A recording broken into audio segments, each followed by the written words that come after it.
Samantala, inaasahang magiging matagumpay naman ang hosting ng Santa Cruz, Laguna sa 2014 edition ng Palarong Pambansa.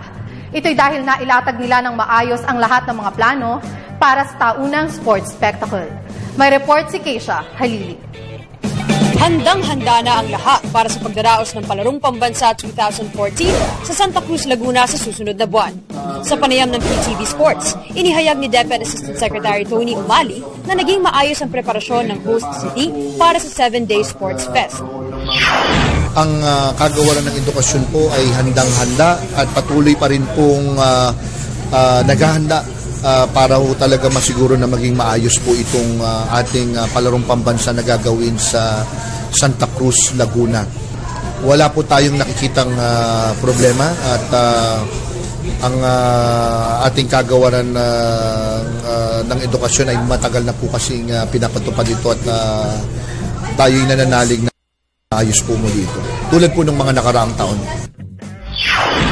At dahil umiiral na ang Republic Act 10588 na pinirmahan ng Pangulong Benigno Simeon Aquino III noong isang taon, naniniwala si Umali na mas mabibigyan ng atensyon ang pagdiskubre sa mga bagong talento sa taunang kompetisyon.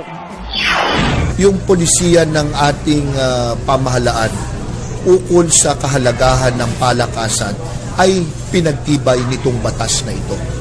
Bukod po dyan, may sinasabi po na dapat magbigay ng insentibo na institutionalized na po ngayon yan, bagamat sinimulan na po natin yan itong panahon ni Brother Armin, na kung saan nagbibigay tayo ng cash incentives sa mga nananalo ng medalyang ginto.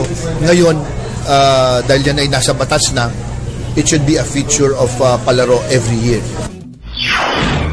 Mahigit 10,000 student athletes mula sa 17 rehiyon ng bansa ang inaasahang magpapartisipa sa Palarong Pambansa 2014 na opisyal na bubuksan sa Mayo 4 at magwawakas sa Mayo 10. Para sa Good Morning Boss, Keisha Halili, PTV Sports.